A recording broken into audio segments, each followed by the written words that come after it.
எல்லா வளங்களையும் நாங்கள் பிடுங்கி கொடுப்போம் என்று சொன்னால் யாருடைய வளங்கள், யாருடைய நிதி ஆதாரம், யாருடைய சொத்துக்கள், அசையா சொத்துக்களா, அசையும் சொத்துக்களா, தங்கமா, வெள்ளியா? எங்கள் பிரதமர் கேட்ட மாதிரி மதிப்பிட முடியாத தங்க தாலியா? எதை சொல்கிறீங்க நீங்கள்? அதை சொல்ல வேண்டாமா? அப்போ ஒட்டுமொத்த மக்களை ஏமாத்துறீங்களா? எல்லாம் உங்கள் ஆட்சிக்கு வந்தால் எல்லா சொத்தும் நமக்கு வந்துடும், வீடு இல்லாதவனுக்கு காரை வீடு வந்துடும், சைக்கிள் இல்லாதவனுக்கு கார் வந்துடும், அப்படி நீங்கள் பொய் சொல்லி பார்க்குறீங்களா? எதை சொல்கிறீங்க வளங்களில்? நீங்கள் சொல்ல வேண்டாமா? அதைத்தான் நாங்கள் கண்டிக்கிறோம்.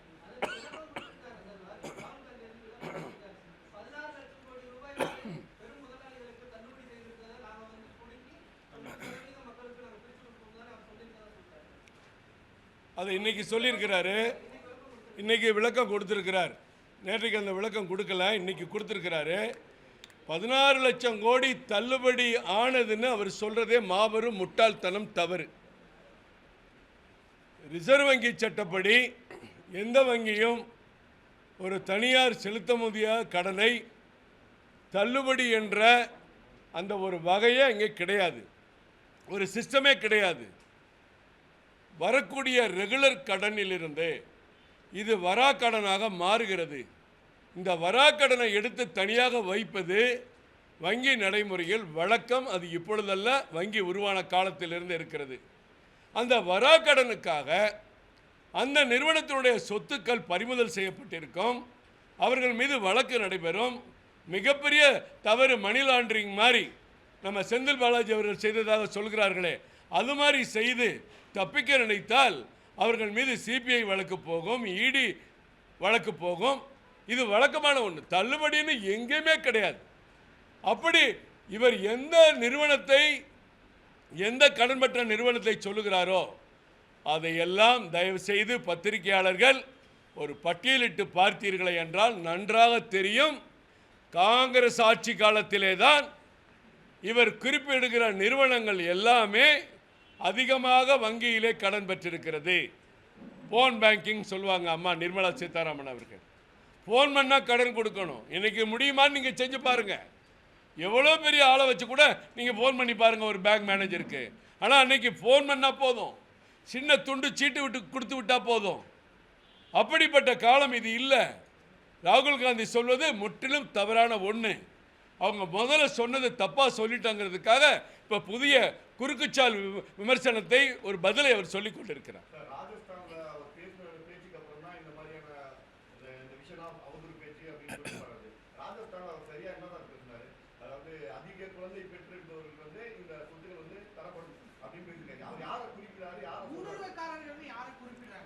ஊடுருவல்காரர் இப்போ திருப்பூரில் 15 பங்களாதேஷ்காரங்களை கைது பண்ணுறாங்க. அவர் யார்? இன்றைக்கி கூட பாருங்கள், அகதிகளே வெளிநாட்டுக்கு கடத்துறதுக்கு இன்றைக்கி லண்டனில் முடிவு பண்ணி நேற்று பார்லிமெண்ட்டில் தீர்மானம் நிறைவேறிருக்கு. ஏறத்தாழ 63,000 அகதிகளை ருவாண்டாவுக்கு அனுப்புறதுக்கு முடிவு பண்ணியிருக்காங்க. ஒவ்வொரு நாடும் தன்னை பாதுகாத்துக் கொள்வதற்காக பல திட்டமிடுகிறாங்க. நேற்று இலங்கை பார்லிமெண்ட்டில் பாஸ் ஆகிருக்கு. பல ஆண்டுகளாக கிடப்பில் இருந்தது. இன்றைக்கி நம்ம நாட்டுக்குள்ளே யார் வர்றா போகிறான்னு தெரியல. குடியுரிமை திருத்த சட்டத்தை பேசுனா அதுலேயும் அதை பற்றி பேசுகிறீங்க. இஸ்லாமியர்கள் பேர் அதில் இல்லைங்கிறீங்க. இஸ்லாமியர் பேர்கள் ஏன் இல்லை?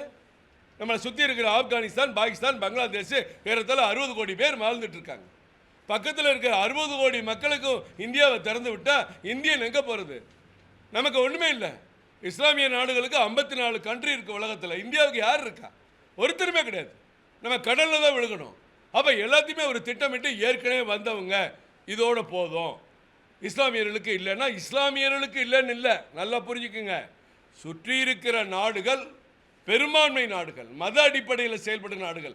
அந்த நாட்டு மக்களுக்கு பாதிப்பு வர தேவையில்லையே, அவங்க ஏன் இங்கே வரணும்? அவங்களுக்கு ஒரு துயரம் ஏற்பட வழி இல்லையே, அவங்க ஏன் இங்கே வரணும்?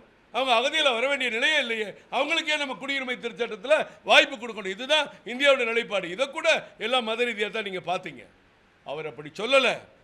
இன்றைக்கும் பங்களாதேஷில் பார்டரில் இருக்க 8 மாவட்டத்தில் போன ஆண்டு நடந்த தேர்தல், போன பார்லிமெண்ட் தேர்தலை விட இந்த தேர்தலில் 300 மடங்கு ஜனத்தொகை கூடுது சார். 300%. எப்படி சார் கூடுது? அது மக்கத்து மாவட்டத்தில் 30% கூடியிருக்கு. இதெல்லாம் எதிர்பார்த்து தான் பிரதமர் சொல்கிறாங்க. அப்போ இந்த நாட்டின் வளங்கள், இந்திய நாட்டின் வளங்கள் கொள்ளையடிக்கப்பட வேண்டுமா, சீரழிக்கப்பட வேண்டுமா? அதுக்கு தான் அவர் சொல்கிறாரு, மக்களை ஜாக்கிரதை இருக்க சொல்கிறார். கடன் எதுவுமே தள்ளுபடி பண்ணல அப்படின்னு. ஆனா மத்திய சார்பா பார்லிமெண்ட்ல ஆகஸ்ட் 8ஆம் தேதி சப்மிட் பண்ண டாக்குமெண்ட் படி 14,56,000 கோடி ரூபாய் இது வரைக்கும் வந்து பேட் லோன்ஸ்க்கு தள்ளுபடி ரிட்டர்ன் ஆஃப் பண்ணியிருக்கு. அதில் 7 லட்சம் கோடி வரை பெரிய நிறுவனங்கள் பேர் தான் இருக்குன்னு பார்லிமெண்ட்ல சப்மிட் பண்ண டேட்டா சொல்லுது. நான் மறுபடியும் சொல்கிறேன், அது தள்ளுபடி கிடையாது. வராக்கடன் என்று ஒதுக்கி வைத்து தனி ரெக்கார்டு இருக்கும். இப்போ விஜய் மல்லையா ஓடிட்டார் சார், அவருடைய சொத்துக்கள் இங்கே பறிமுதல் செய்யப்பட்டிருக்கு, சொத்துக்கள் ஏலம் போகுது. இன்னும் சொல்லப்போனால் பாரத பிரதமர் நரேந்திர மோடி அவருடைய முயற்சியால் ஒரு நிறுவனம் முடங்கி போகாமல் அதே போன்று நடத்துகிற மற்றொரு நிறுவனம் முதலாளியிடம் அந்த நிறுவனம் ஒப்படைக்கப்பட்டு வங்கிக்கு கடன் வசூல் படப்பட்டிருக்கு. எதையுமே இங்கே தள்ளுபடிக்கிறதே கிடையாது, தவறான புரிதல்.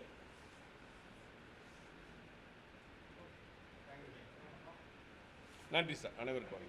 அப்புறம் தேர்தல் ஆணையம் ஏற்கனவே உங்களுக்கு தெரியும், தமிழகத்தில் அது குறிப்பாக சென்னையில் மிகப்பெரிய ஒரு அநீதி.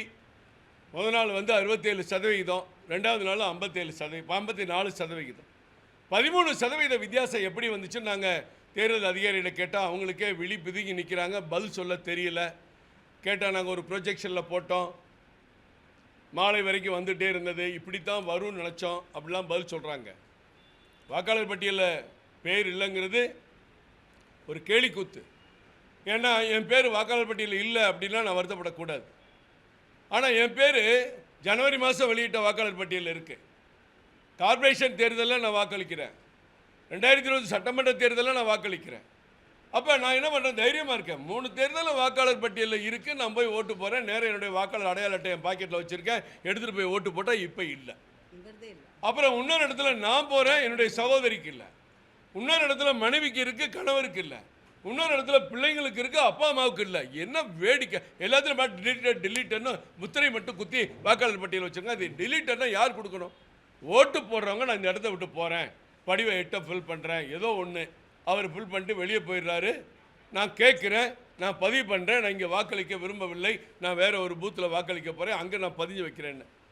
எந்த கோரிக்கையுமே வராமல் எல்லா வாக்காளரையும் டிலீட்டன் எப்படி சார் பதிய முடியும்? மிகப்பெரிய அநீதி. நாங்கள் அந்த கணக்கெல்லாம் எடுத்துகிட்டு இருக்கோம். எடுத்து முடித்த பிறகு அதுக்குன்னு ஒரு தனியாக ஒரு மீண்டும் போய் அதிகாரிகளை சந்திப்போம், தேவைப்பட்டால் சட்டத்தின் உதவியை நாடுவோம்.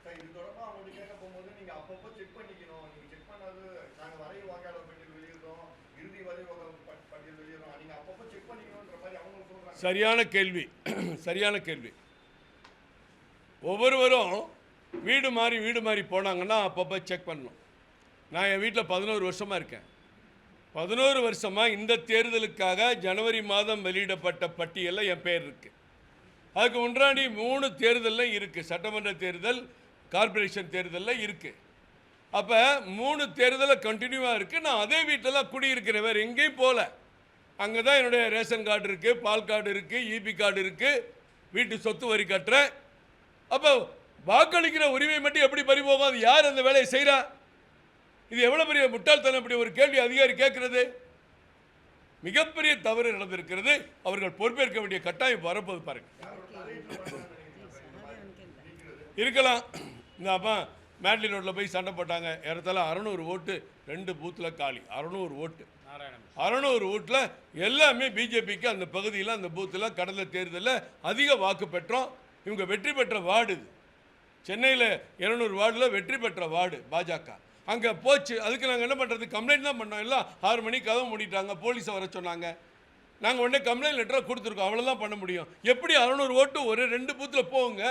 இதுக்கு பதில் சொல்லுங்கள். இது யாருடைய அநியாயம்? இது திட்டமிட்ட சதி இதில் இருக்குன்னு நாங்கள் நினைக்கிறோம்.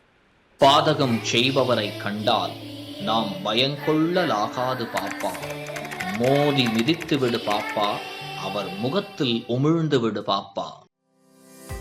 அண்மை செய்திகளை உடனுக்குடன் தெரிந்து கொள்ள இணைந்திருங்கள் இயம்நாடு தொலைக்காட்சியுடன்.